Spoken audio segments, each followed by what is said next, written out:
Fala, fala galerinha, esse é o seu História na Telinha, eu sou o professor Valdemir e o assunto de hoje é rebeliões na América Portuguesa. E como imagem de abertura, eu trago um mapa do Brasil do início do século XVIII, do início dos anos 1700. Então o Brasil era um pouco diferente do que é hoje, com estados enormes e nós vamos ver o que é que aconteceu no período colonial que agitou bastante a colônia portuguesa aqui do lado de cá do Atlântico. Vamos lá. Mas antes de iniciar, vamos relembrar que Pedro Álvares Cabral partiu de Lisboa no dia 8 de março de 1500, tinha 13 navios e 1.500 homens, certo? E chegou aqui no dia 22 de abril daquele ano. Pero Vaz de Caminha foi o encarregado de registrar de forma escrita tudo. E eles pensaram ter chegado às Índias, já que o seu objetivo era encontrar o caminho para as Índias, né? Fazer o comércio. E por isso chamaram também, como fez Cristóvão Colombo, os nativos de índios. Os nativos chamavam esse lugar de Pindorama, que em Tupi-Guarani significa terra das palmeiras. E Brasil, a palavra Brasil, vem da árvore abundante que aqui havia pau-brasil, porque dava uma seiva avermelhada, como brasa viva. E uma breve cronologia também para a gente se situar, né, no contexto histórico. Então, em 1500 chegam os portugueses aqui. Entre 1500 e 1530, durante 30 anos, não há colonização, mas há exploração do pau-brasil pelos portugueses aqui no território onde hoje é o Brasil. De 1530 em diante, inicia-se a colonização. E de 1530 até 1600, nós temos o segundo ciclo econômico, que o primeiro foi o pau-brasil, o segundo foi da exploração da cana-de-açúcar. Entre 1600 e 1700, um novo ciclo entra em cena, o ciclo econômico do ouro, tá certo? Bom, nós vamos falar agora das revoltas propriamente ditas, né? E a primeira delas é a revolta de Beckman, que se deu no ano de 1684, portanto já no fim do século XVII. Então, no século XVII, a base da economia do estado do Grão-Pará, que era enorme, né, da capitania, por assim dizer, que ele não chamava de estado, mas da capitania, e também da capitania do Maranhão, eram as chamadas drogas do sertão. Eram elas cacau, canela, castanha do Pará, pequi, guaraná, entre outras. Eram chamadas de drogas porque elas são estimulantes, ok? Estimulantes naturais. Eram os indígenas escravizados que extraíam essas riquezas da floresta para os colonos da região. E aqui, como vocês viram no mapa de abertura, o Grão-Pará era essa capitania aqui enorme, né, que hoje inclui o estado do Pará e boa parte do Amazonas. E o estado do Maranhão, que inclui o Maranhão e o Piauí, boa parte do Piauí. Além disso, eles também, né, que eram os índios que tocavam, além disso, eram eles, né, os colonos, que tocavam os engenhos de açúcar do Maranhão. Assim, ao serem informados que estava proibida a escravização de índios, os colonos protestaram e exigiram uma atitude do governo português. Pensando em contornar a situação, o governo de Portugal criou a Companhia de Comércio do Maranhão, que se comprometeu a vender africanos escravizados para os colonos. A companhia, entretanto, não cumpriu o prometido. Além de não trazer a mão de obra africana para o Maranhão, sal, farinha de trigo e pagava barato por aquilo que comprava da região, as drogas lá do comecinho, né, e a cana-de-açúcar, enfim, o produto, aquilo que era produzido na região era adquirido por um baixo preço pela Companhia de Comércio do Maranhão, órgão criado pelo governo português para tentar contornar a situação, né, o protesto dos colonos aqui, por estarem proibidos de escravizar os índios. E aí os colonos começaram a planejar uma revolta contra a Companhia de Comércio do Maranhão, também contra os jesuítas e o governador local, que foi acusado pelos colonos de ser corrupto e de favorecer seus protegidos. Alguma semelhança com os dias odiernos, né, os dias de hoje? Liderados por um grande senhor de engenho do Maranhão, da revolta, os colonos invadiram os armazéns da Companhia de Comércio do Maranhão, destituíram o governador e ocuparam o Colégio dos Jesuítas em São Luís, ou seja, tiraram o governador do cargo e ocuparam o Colégio dos Jesuítas em São Luís, né, na capital maranhense, obrigando dezenas de jesuítas a fugirem. O movimento armado recebeu o nome de Revolta de Beckman, porque o seu líder tinha esse sobrenome. E ele teria dito a seguinte frase: não resta outra coisa a não ser cada um defender-se por si mesmo. Duas coisas são necessárias: que se revoguem os monopólios e que sejam expulsos os jesuítas, a fim de se recuperar a mão livre no que diz respeito ao comércio e aos índios. Então, eles queriam uma liberdade comercial e, ao mesmo tempo, manter a escravidão dos índios. Eram as principais bandeiras desse movimento. E aqui está um quadro pintado de como teria acontecido essa revolta, né, armada.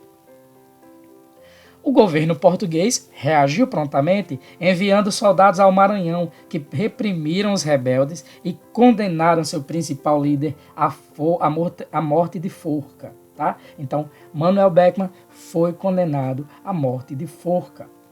Mas, ao mesmo tempo, a coroa atendeu às exigências dos colonos, extinguiu a Companhia de Comércio do Maranhão e voltou a permitir a escravização dos indígenas. Vejam que interessante, eles atendem os revoltosos, mas para dar lição, eles matam o líder, para dizer que não mais se rebelassem contra a coroa. Mas o aviso não foi levado muito em consideração. Segunda revolta, a Guerra dos Emboabas, durou 2 anos, entre 1707 e 1709. Por volta de 1693, o paulista Antônio Rodrigues Arzão descobriu ouro perto de onde hoje é a cidade mineira de Sabará, porque São Paulo era uma grande capitania que abrangia o território onde hoje também é Minas Gerais, ok? Nos anos seguintes, foram descobertas novas minas de ouro, como as de Vila Rica, hoje chamada Ouro Preto. Daí o nome Minas Gerais, que havia muitas minas onde hoje é o estado de Minas Gerais. Assim que a notícia se espalhou, milhares de pessoas das mais diversas condições sociais afluíram, ou seja, foram para o sertão mineiro. Vinham de Portugal, do Rio de Janeiro, da Bahia, de São Paulo e de vários outros pontos do território colonial, atraídas pela ideia de enriquecimento fácil. Da África foram trazidos milhares de indivíduos escravizados para trabalhar na mineração. Nos primeiros anos de mineração, ocorreram vários conflitos na região das minas. O maior deles teve a origem na disputa pelo ouro entre os paulistas, que o descobriram, e os forasteiros, portugueses e pessoas de outras regiões do Brasil, que queriam explorar esse ouro. Os portugueses foram apelidados pelos paulistas de Emboabas, daí o termo Guerra dos Emboabas.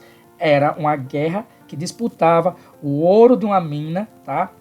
Uma disputa do ouro de minas descobertas entre paulistas e os chamados forasteiros, todos aqueles que não fossem paulistas, entre eles os Emboabas, ou seja, os portugueses. Os forasteiros, chamados de Emboabas, logo depois, não só mais portugueses, mas todos os forasteiros foram chamados assim, eles também foram liderados pelo comerciante português Manuel Nunes Viana. Foram proibidos de entrar na região, mas reagiram pegando em armas. O conflito se estendeu por 2 anos, como nós já vimos, e ficou conhecido como Guerra dos Emboabas. Durante os conflitos, os Emboabas aclamaram Manuel Nunes governador de todas as minas, olha que interessante, do território onde tinham sido descobertas as minas. Então aqui uma imagem de como era a exploração de ouro, né, de metais preciosos naquela época. O conflito foi vencido pelos Emboabas e, para melhor controlar sua colônia, o governo português decidiu então tomar algumas medidas, dentre elas, enviar ao Rio de Janeiro um novo governador, criar a capitania de São Paulo e das Minas de Ouro em 1710 e que até então faziam parte da capitania do Rio de Janeiro, né, foram separadas, desmembradas. E elevar os povoados mais populosos da nova capitania à condição de vila. A primeira vila na região foi a de Ribeirão de Nossa Senhora do Carmo, em 1711, onde hoje fica a cidade de Mariana. Depois surgiram Vila Rica, atualmente chamada de Ouro Preto, Sabará, São João del Rei, entre outras. Então, aqui nesse mapa, vocês vão ver as áreas de extração de mineração no Brasil, né? As principais áreas. Aqui onde está amarelo, né? Nessa região aqui, ó, da Vila Real de Cuiabá, onde hoje é Cuiabá, Vila Bela e Vila Boa, era essa região aqui, era extraído ouro. E também em Ribeirão de Nossa Senhora do Carmo, onde hoje é Mariana, Arraial do Tijuco, Diamantina, Sabará, Vila Rica, Ouro Preto hoje e São João del Rei, também essa região era extraída ouro. Tá? Já em Diamantina e perto dela eram extraídos diamantes. Terceiro conflito, ou terceira revolta, a Guerra dos Mascates, durou um ano, de 1710 a 1711. Na segunda metade do século XVII, ou seja, na segunda metade dos anos 1600, o açúcar brasileiro vinha perdendo preço na Europa. E eu explico. Entrou em cena o produto holandês, né? Os holandeses entraram no mercado europeu e também tinha o açúcar de beterraba, e isso fez com que o preço, o açúcar brasileiro, né, o açúcar colonial brasileiro, ele tivesse queda. E com isso, os senhores de engenho de Olinda, lá no Pernambuco, contraíram muitas dívidas com os comerciantes da cidade, da vila de Recife, que nem vila era, né, na verdade, nem era cidade. Assim, esses comerciantes, chamados na época de mascates, então os comerciantes recifenses eram chamados de mascates, foram enriquecendo, enquanto os senhores de engenho de Olinda se endividavam. Daí nasceu uma forte rivalidade entre os dois grupos, entre os senhores de engenho e os comerciantes recifenses mascates. Aqui está uma representação gráfica de como era Recife, né, no período colonial, dos anos 1600, 1700. Embora fossem ricos, esses comerciantes não tinham poder político, e se explica porque Recife era controlada pela Câmara Municipal de Olinda. A capital pernambucana era Olinda e não Recife, e que essa Câmara era liderada pelos senhores de engenhos locais. Conscientes de sua força, os comerciantes de Recife pediram então ao rei de Portugal que elevasse seu povoado à vila. Então, Recife estava na categoria de povoado e não de vila, tá? Pois assim teriam sua própria Câmara Municipal e eles poderiam ter a liderança política, coisa que eles não tinham. Em 1710, o rei atendeu ao pedido dos comerciantes, muitos deles portugueses, que se apressaram em erguer um pelourinho no centro de Recife. O pelourinho era um mastro, né, que poderia ser uma tora de madeira ou uma construção de alvenaria, e que era um símbolo dizendo que aquele local, aquele povoado, estava passando a condição de vila, né? Estava se emancipando da condição de vila e que não ia mais depender de uma outra vila. É como se um município se emancipasse, né? um distrito se emancipasse hoje em dia. Além disso, no pelourinho eram colocados os escravos que eram castigados publicamente, né? Inconformados, os próprios proprietários olindenses se armaram, invadiram Recife e destruíram Pelourinho, dando início, assim, à Guerra dos Mascates. Então, Guerra dos Mascates se deve ao nome que era dado, né, o termo dado aos comerciantes recifenses, que eram rivais políticos dos senhores de engenho de Olinda, que estavam endividados com esses comerciantes. Então, essa guerra aí, socioeconômica, tá certo? Política também. O governo português interveio em favor dos comerciantes, mandou os soldados reprimirem os olindenses e enviou um novo governador. Recife foi confirmada como vila independente e tornou-se capital de Pernambuco. Então, os senhores de engenho de Olinda, né, os olindenses, acabaram perdendo os santos e as esmolas, né? Perderam a causa, perderam a guerra e também perderam a capital para Recife. Até hoje, as duas cidades elas são muito próximas, tá certo? Elas são coladas uma na outra. Quarta revolta, a Revolta de Vila Rica, de 1720. Para controlar a exploração do ouro, cobrar impostos e julgar os crimes praticados na região, o rei de Portugal criou, em 1702, a Intendência das Minas. Era um órgão com essas finalidades: controlar a exploração do ouro, cobrar impostos e julgar os crimes cometidos na região. Na fase inicial da exploração do ouro, utilizavam-se a bateia, um tipo de peneira no formato parecido com de chapéu chinês, e o almocafre, uma espécie de enxada de cabo curto para cavar. Depois, passou-se a investir em novas técnicas de extração. Uma delas foi a roda do rosário, mostrada nessa imagem. Então, a roda era girada com a força da água e ela fazia girar um mastro que, por sua vez, impulsionava que saísse um rosário cheio de... que saía do fundo de onde era retirado o minério, e em canecos. Chamado de rosário porque pareciam contas de rosário, né? Rosário católico.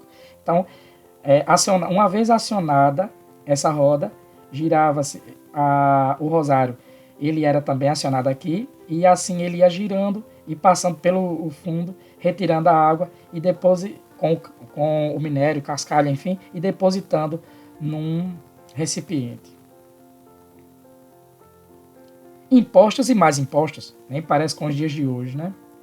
Ao mesmo tempo em que incentivavam a extração do ouro, as autoridades portuguesas criavam e cobravam impostos sobre homens livres e também escravos, tecidos, ferramentas, gêneros agrícolas e ouro. Então, tudo pagava imposto. O mais importante desses impostos era o quinto.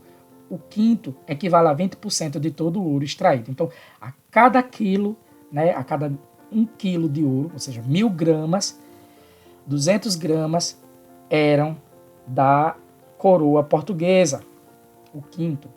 Cobranças e desvios. Bom, é de se imaginar que a população não vai aceitar que somente pagar impostos e tantos impostos. Veja o que aconteceu. A cobrança dos impostos era feita, sobretudo, nas estradas que ligavam as Minas ao Rio de Janeiro, a São Paulo e à Bahia, sempre policiadas por soldados, que eram chamados de dragões do regimento das Minas. Quanto maior a opressão fiscal, mais a população reagia, praticando o contrabando. E como eles faziam isso? Escondiam o ouro entre os dedos dos pés, nos saltos e solas das botas, entre doces e salgados que as quitandeiras carregavam em seus tabuleiros, dentro de estátuas de santos. É aqui que nasce a expressão santinho do pau oco. Por quê? Porque, como você pode ver aqui nessas imagens, você tem uma imagem de uma santa, né, da Senhora do Rosário, e uma imagem de outro santo. Então, o que acontece? As imagens feitas de madeira eram ocas por dentro. Então, as pessoas faziam compartimentos ou encomendavam essas imagens ocas com compartimentos secretos, onde elas pudessem guardar, né, aquilo que não queriam, o ouro a mais, vamos supor, ricas a mais, para não pagar os impostos à coroa. Então, colocado ali dentro do santo, era fechado o compartimento secreto e pouca gente sabia desse segredo, até a coroa descobrir. É daí que nasce a expressão santinho do pau oco, que se refere a uma pessoa que aparenta uma coisa, mas por dentro é outra, né? Mas na verdade é outra, na essência. Continuando, o contrabando de ouro aumentava e o governo português apertava o cerco. Foi aí que eles descobriram, né, como contrabandeava. Para dificultar o desvio, em 1719, então o governo criou as casas de fundição, locais onde o ouro era transformado em barras, ele era selado, ou seja, colocado um selo da coroa portuguesa, e quintado, ou seja, teria extraído a sua quinta parte como imposto. Então, a cada barra de ouro, né, era tirada a quinta parte, 20% dele, né, do que ele pesasse, para a coroa portuguesa. Das casas de fundição, ou seja, de derretimento do ouro, ele seguia para a provedoria da Fazenda Real, que era o órgão do governo português responsável pelo recolhimento do ouro no território colonial, de onde era levado para o Rio, sob forte escolta dos dragões da capitania de Minas Gerais. A criação das casas de fundição aumentou a insatisfação das pessoas, que já reclamavam do alto preço dos alimentos em virtude desses impostos, né, cada vez mais altos. E acabou ocasionando uma revolta em Vila Rica, né, chamada de Revolta de Vila Rica, por conta do local, em 1720. As principais exigências dos rebeldes eram a redução do preço dos alimentos e a anulação do decreto que criava as casas de fundição. A revolta foi duramente reprimida pela coroa portuguesa. Seus principais líderes, o tropeiro Felipe dos Santos e o minerador e comerciante Pascoal da Silva Guimarães, foram presos. Felipe dos Santos foi morto e teve seu corpo feito em pedaços e exposto nas margens das estradas. Veja, era um aviso, mais um aviso da coroa portuguesa, afirmando que não toleraria mais nenhuma revolta na colônia portuguesa. Aqui você tem uma cena dos revoltosos sendo presos, né, e punidos em praça pública. Para aumentar seu controle sobre a colônia, o rei separou Minas Gerais de São Paulo, criando em 1720 a capitania de Minas Gerais. Então, é aqui em 1720 que surge o estado mineiro, né? A capitania naquele tempo era chamada de capitania. Então, o mapa começa a se desenhar um pouco, tá? E aqui você tem Minas separado de São Paulo. Mineração e mercado interno. A mineração de ouro e de diamantes contribuiu para uma série de mudanças ocorridas no Brasil. Dentre elas, cabe nós destacarmos: primeiro, a ocupação e o povoamento de várias áreas do interior brasileiro. Cada vez mais, o Brasil, né, teve o seu mapa se assemelhando com o que é hoje em dia. Nesse daqui, você vê nas áreas em rosa, tá? Nessas áreas em rosa, são pontos de extração de minério precioso. As setas azuis são as tropas, né, as mercadorias levadas nos lombos de animais como mulas, os muares. E as setas em verde eram tropas de suprimento, né, com gado manufaturado, produtos manufaturados e alimentos. Então o mapa já vai se assemelhando ao que é mais hoje, a interiorização do Brasil. Outro ponto a ser destacado, o florescimento da vida urbana, contribuindo para o nascimento de várias vilas e cidades. Então cada vez mais foi aumentando a aglomeração urbana no Brasil.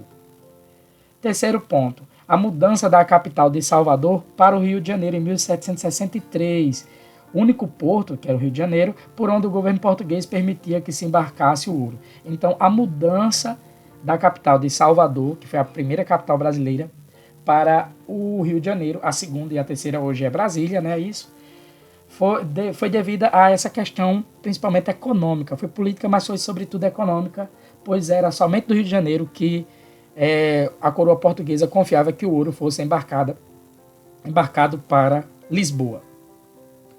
E por último, que o crescimento do mercado interno, já que a população da capitania de Minas Gerais e das áreas onde são hoje Mato Grosso e Goiás, comprava com ouro em pó de várias partes do Brasil aquilo de que necessitava. Então, essas áreas onde era minerado, o pessoal comprava os produtos que precisava com ouro em pó. Do Nordeste, por exemplo, eles compravam o gado, o couro e a farinha de mandioca. Já do Rio de Janeiro, eles compravam africanos escravizados e artigos europeus, como vidros, louças, tecidos, ferramentas.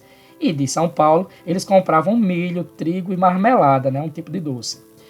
E do Sul, eles compravam cavalos, bois, mulas e charque, né, carne de charque. Então, o mercado interno, né, foi impulsionado pela mineração nessa época. Bom, e como é que seguia o ouro, né, em quais caminhos ele seguia aqui na colônia portuguesa? Então, primeiro, a mineração. A maior parte do ouro era obtida em terrenos de aluvião, ou seja, no leito dos rios, dentro dos rios. Com a água até a cintura, o trabalhador livre ou escravo lavava a terra aurífera, utilizando uma bateia, aquela peneira que nós já falamos dela. Enquanto os materiais mais leves subiam, o ouro em pó ficava depositado no fundo. Segundo, o ouro em pó. O ouro em pó seguia para as casas de fundição, onde era transformado em barra, selado e quintado, ou seja, descontava-se o quinto, 20%, devido para Sua Majestade Rei de Portugal. Também podia seguir para a Casa da Moeda do Rio de Janeiro, a fim de ser transformada em moeda. Aqui você vê nessa imagem algumas pepitas de ouro. Quem não quer? Terceiro, os dragões. Das casas de fundição, o ouro era levado, então, de onde ele era derretido, ele era levado em barras, né, para a provedoria da Fazenda Real, de onde seguia pelo Caminho Novo até o Rio de Janeiro, sob forte escolta, ou seja, guardado pelos dragões da Capitania de Minas Gerais. Aqui você tem uma imagem de como eram os dragões, né, esses soldados especiais da Guarda de Ouro. Quarto, as frotas. No porto do Rio de Janeiro, o ouro era embarcado na frota, composta não menos do que entre 70 e 90 navios rumo a Lisboa. Tantos navios era para resguardar e confundir, por exemplo, ataques de piratas, que eram comuns na época, inclusive patrocinadas pela Inglaterra. Mas quem fosse aliado à Inglaterra estava imune a isso aí, né? Alguns piratas que tivessem acordo com os ingleses, como a gente viu em aulas anteriores, tá? E aqui você vê uma imagem, uma representação gráfica do Porto do Rio de Janeiro, ali nos anos 1700, bem novinha essa imagem. Então, quinto, em Lisboa, o ouro era depositado nos cofres reais e posto em circulação. Só uma pequena parte do ouro ficava em Portugal. Aqui você tem, né, um porto em Lisboa. E por último, cerca de 50% do ouro arrecadado foi repassado, ou seja, metade do ouro arrecadado aqui na colônia foi repassado à Inglaterra e aproximadamente 30% a outros parceiros comerciais. Então só 20% do ouro ficou mesmo com os portugueses. Aqui está um dos portos de Londres. Bom, esses foram os caminhos do ouro, ok? E aqui os caminhos do ouro, bem resumidamente no mapa. Então, ele saía das minas, era encaminhado às casas de fundição, derretido, feito as barras de ouro e tudo mais, levado sob escolta, né, pesada até o Rio de Janeiro. Do Rio de Janeiro era escoltado por 70 ou 90 navios até Lisboa. E boa parte desse ouro ainda seguia para Londres, que era um parceiro comercial e político de Portugal à época. A quinta revolta, né, o quinto conflito colonial. Também os conflitos coloniais ou revoltas coloniais são chamados de revoltas nativistas, pois eles aconteceram com pessoas que nasceram aqui ou aconteceram exclusivamente na colônia, né, aqui portuguesa no Brasil. A Conjuração Mineira, bem conhecida, ela é de 1789. A partir de 1760, as jazidas de ouro mineiras começaram a se esgotar. Apesar disso, o governo continuou cobrando pesados impostos e fazendo proibições, como impedir a instalação de indústrias no Brasil. Essa política opressiva empobrecia os habitantes da colônia e aumentava o medo e a insegurança em Minas Gerais. Então, muitos dos habitantes mineiros queriam investir em outras áreas, mas a coroa não deixava, além de cobrar pesados impostos. Esse gráfico aqui mostra os quinquênios, ou seja, períodos de 5, e do outro lado a quantidade de ouro em quilogramas, tá certo? Então aqui você tem 1 tonelada de ouro no primeiro quinquênio do século XVIII, né? Mas ele chega ao ápice, né? Eles conseguem 10 toneladas de ouro, né, eles conseguem extrair entre os anos de 1736 e 1740. Mas depois desse ápice, né, desse auge, eles vão acabando diminuindo. Ó. Vão caindo, decaindo, até chegar a apenas 3 toneladas, né, apenas entre aspas, no último quinquênio do século XVIII. Então, em 1788, quando um novo governador, enviado por Portugal, anunciou que haveria uma derrama, isto é, a cobrança forçada dos impostos atrasados, um clima de revolta tomou conta da população. A capitania de Minas Gerais devia a Portugal mais de 5 toneladas de ouro. Olha só a apreensão da população, já que tinha impostos atrasados, né? Eles extraíam cada vez menos ouro e se endividavam cada vez mais. Era uma proporção inversa. Os colonos diziam que não podiam pagar porque o ouro estava se esgotando. As autoridades portuguesas afirmavam que o problema era que o ouro estava sendo desviado. Então, os colonos de um lado afirmavam que o ouro estava acabando e, portanto, eles não tinham como pagar esses impostos cobrados por Portugal. E, por outro lado, a coroa portuguesa dizia que eles estavam desviando, como faziam, como a gente viu, por exemplo, nas imagens de santo e outras formas de contrabando, né? Reagindo a esta situação opressiva, um grupo de homens, quase todos da elite de Minas, começou a se reunir em Vila Rica para planejar uma rebelião contra o domínio português e instalar a República no Brasil. Entre os rebeldes estavam Tomás Antônio Gonzaga, juiz de Vila Rica, Cláudio Manuel da Costa, advogado intelectual renomado, Inácio de Alvarenga Peixoto, dono de jazidas e filho de grande fazendeiro e comerciante, Padre Oliveira Rolim, chefe político do Arraial do Tijuco, atual Diamantina, agiota e negociante de diamantes, Padre Carlos Correia de Toledo, dono de terras minerais e de uma grande fazenda que produzia milho e feijão, dentre outros ricos da capitania, e Joaquim Silvério dos Reis, um contratador. Como se vê, eram em sua maioria homens ricos, alguns deles endividados, que temiam perder tudo no dia em que a derrama, ou seja, a cobrança dos impostos atrasados pelo Reino de Portugal, fosse aplicada.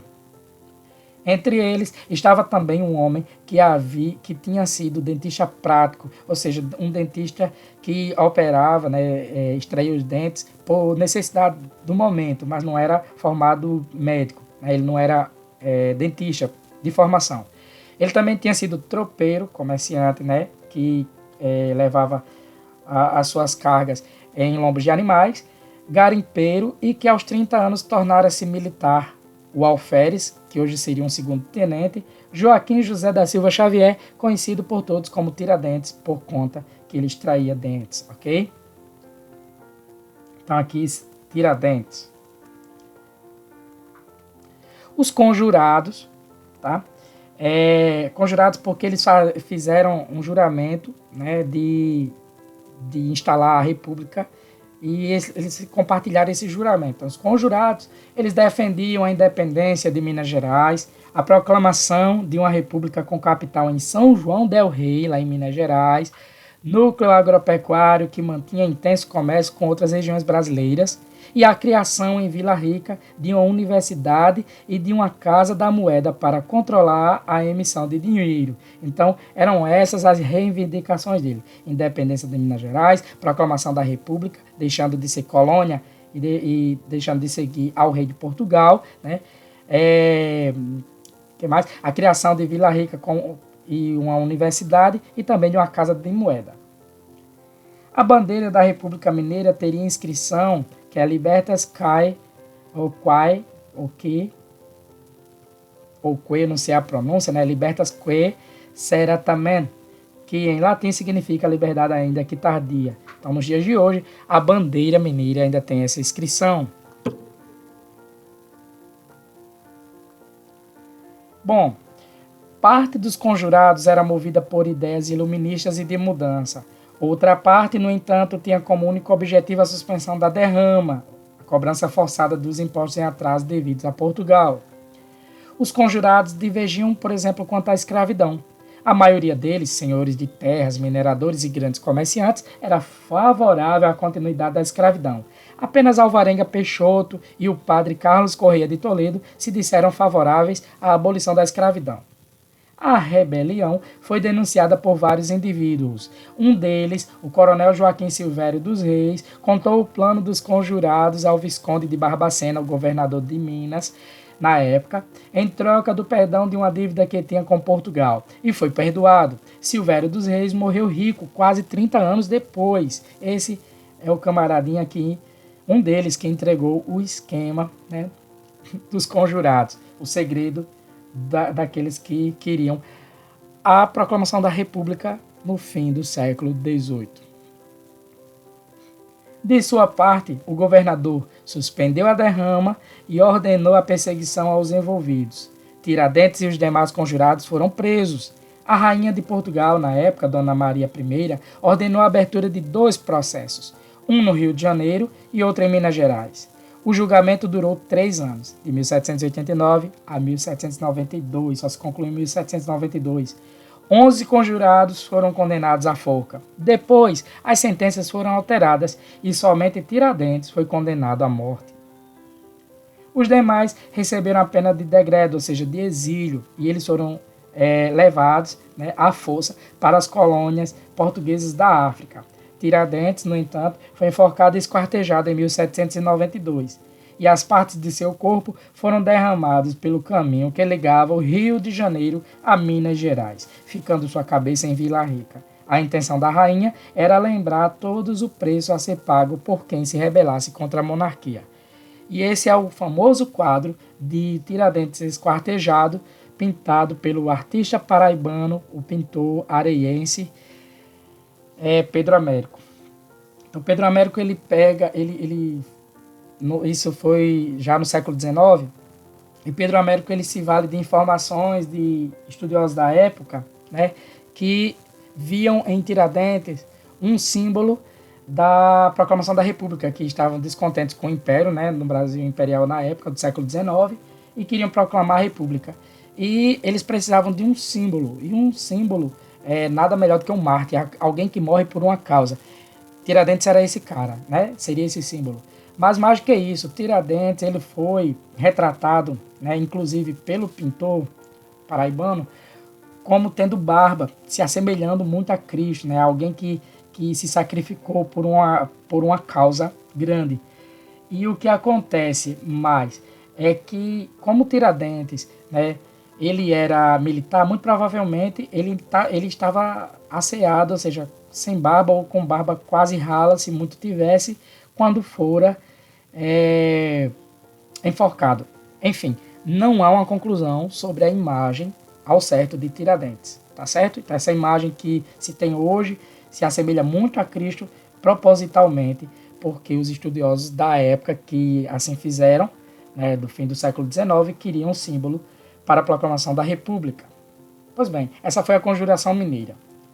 Vamos falar da Sexta Revolta Colonial, a Conjuração Baiana de 1798. Outro movimento com o objetivo de independência foi a Conjuração Baiana, ocorrida em Salvador no ano de 1798. Na época, a cidade de Salvador possuía por volta de 60 mil habitantes, algo em torno de uma Guarabira, né, uma cidade aqui perto da região, cidade paraibana, dos quais 40 mil eram afrodescendentes, ou seja, eram negros. Aqui você tem um quadro de Debré, né, do enterro de uma mulher negra. Veja como aqui à esquerda as vendedoras de quitutes, né, elas estão carregando seus tabuleiros de comidas e elas, mesmo assim, foram participar do enterro dessa mulher negra. E naquela época, principalmente os pobres, eram enterrados em redes. Olha. Tá vendo? Aqui a rede, então ela está sendo carregada por outros populares. Muitos desses negros eram escravizados, outros eram libertos ou livres, trabalhavam como soldados, artesãos, carregadores, pescadores, pedreiros e vendedores ambulantes. Em Salvador, no final do século XVIII, ou seja, no final dos anos 1700, a população e o comércio vinham crescendo e levando a prosperidade para os senhores de terra e grandes comerciantes. Para a maioria da população, porém, a situação era crítica, pois os preços, principalmente da carne e da farinha de mandioca, vinham subindo mais do que seus ganhos. Então era uma proporção inversa. Os ganhos da população, principalmente a mais pobre, vinha diminuindo, não acompanhava o crescimento, né, a inflação dos preços dos alimentos. Os impostos abusivos também contribuíram para a alta nos preços de outros alimentos. E além disso, a obrigação de importar produtos industrializados, já que o Brasil era proibido de fabricá-los encarecia esses produtos. O racismo contra os afrodescendentes prejudicava a vida também em sociedade. Então tinha muitas questões, muitos problemas que envolviam a sociedade soteropolitana, né? Os habitantes de Salvador. Eles padeciam de questões sociais, né, como racismo, políticas, porque eles eram explorados pela coroa, e também econômicas, pela inflação dos preços e cobrança de impostos. Essa situação gerava uma insatisfação generalizada entre as camadas pobres e médias da população. Isso explica porque em 1798 as ruas e ladeiras da Cidade Alta e da Cidade Baixa de Salvador foram palcos de várias agitações políticas. Entre os insatisfeitos estavam alguns intelectuais, como o médico Cipriano Barata e o padre Agostinho Gomes, que começaram a pregar ideias de liberdade, igualdade e fraternidade, que, como nós vimos em aulas anteriores, era um dos lemas da Revolução Francesa de 1789, tá certo? Atraindo com isso muitas pessoas pobres, artesãos, soldados, trabalhadores, escravos e libertos. Alguns homens ricos da Bahia também se sentiram atraídos pelo movimento, pela possibilidade de romper com Portugal e estabelecer o livre comércio com as nações. Em 12 de agosto de 1798, Salvador amanheceu com dezenas de panfletos afixados em seus prédios públicos, alguns deles com a seguinte mensagem: o povo bainense, que era assim chamados baianos na época, e republicano, ordena, manda e quer que para o futuro seja feita a sua digníssima revolução. Imagina aí. Então, aqui você tem um trecho desse panfleto revolucionário citado, né, por esses autores, Mary del Priore, Maria de Fátima das Neves e Francisco Alembert, né, no livro Documentos de História do Brasil, de Cabral, aos anos 90. Ó vós, povo que nasceste para seres livres e para gozares, ou seja, aproveitares dos bons feitos da liberdade, ó vós povos que viveis flagelados com pleno poder do indigno coroado, que esse mesmo rei que vós criastes, esse mesmo rei tirano, é quem se firma no trono para vos vexar, para vos roubar e para vos maltratar. Vexar é envergonhar. Homens, o tempo é chegado para a vossa ressurreição. Sim, para ressuscitardes do abismo da escravidão, para levantardes a sagrada bandeira da liberdade. A liberdade consiste no estado feliz, no estado livre do abatimento. A liberdade é a doçura da vida, o descanso do homem com igual paralelo de uns para os outros. Finalmente, a liberdade é o repouso e a bem-aventurança do mundo. Então, o foco principal era a liberdade, certo? Em seus panfletos, os rebeldes defendiam o fim do domínio português na Bahia, ou seja, que a Bahia se tornasse livre, a proclamação de uma república em que todos tivessem igualdade de tratamento, a abertura do Porto de Salvador para o livre comércio, a diminuição dos impostos e o aumento dos soldos, né, do pagamento dos soldados e da oferta de alimentos, e o fim do preconceito contra os negros. As palavras usadas pelos rebeldes, liberdade e república, atemorizaram as autoridades dos dois lados do Atlântico, né, tanto de Portugal como daqui da colônia portuguesa. Elas sabiam que esses ideais tinham inspirado a Revolução Americana, de 1776, a independência dos Estados Unidos, a Revolução Francesa, de 1789, e as lutas por liberdade em São Domingos, de 1791. Nós vamos estudar essas revoluções, com exceção da Revolução Francesa, que nós já estudamos, ok? Isso explica porque a reação do governador-geral da Bahia, Dom Fernando José de Portugal e Castro, foi imediata. Ele mandou prender dezenas de rebeldes e condenou à morte 4 líderes da rebelião, só que todos eles eram afrodescendentes, ou seja, negros e pobres.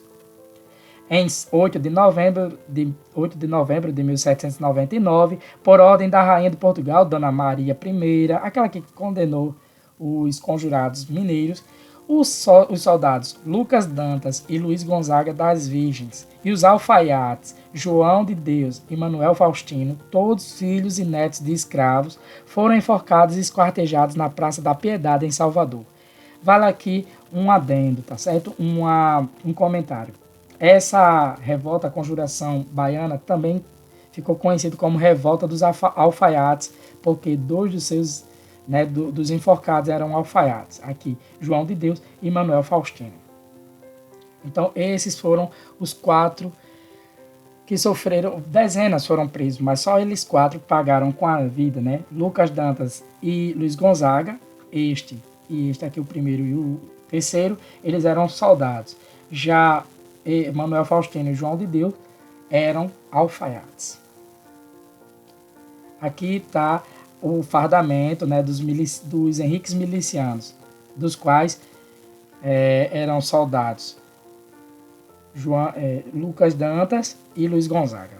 Luiz Gonzaga, como nós já falamos. E aqui está a punição aos rebeldes, né, o enforcamento e depois esquartejamento em praça pública.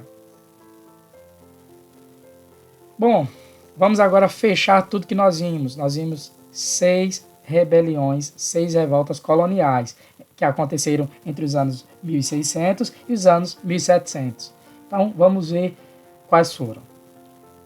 A primeira que a gente viu foi em 1684, a revolta de Beckman, que aconteceu no Maranhão, que se revoltaram contra o monopólio exercido pela Companhia do Comércio do Estado do Maranhão e também contra a proibição de escravização dos índios.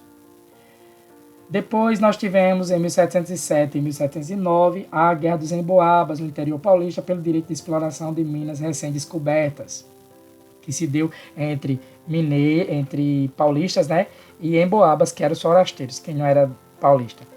Depois nós tivemos a Guerra dos Mascates no Recife, que foi uma disputa que envolvia questões de produção de cana-de-açúcar entre 1710 e 1711. Né? Eram comerciantes recifenses que eram credores de donos de engenho de Olinda, que deviam bastante para esses comerciantes chamados de mascates.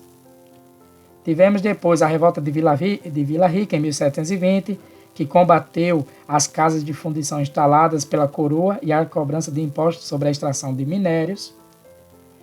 Tivemos ainda a Conjuração Mineira, também chamada de Inconfidência, porque eles fizeram um pacto de silêncio, contra a política fiscal da derrama, cobrança de impostos atrasados, praticada pela coroa portuguesa no ano de 1789. Esse ano aqui, descarta, é 1789. 1792 foi o enforcamento e esquartejamento de um só dos líderes, que foi Tiradentes. E por fim, nós vimos a Conjuração Baiana, a revolta também chamada de Revolta dos Alfaiates, que pretendia a independência da Bahia em 1798. Bom, pessoal, essa foi nossa aula.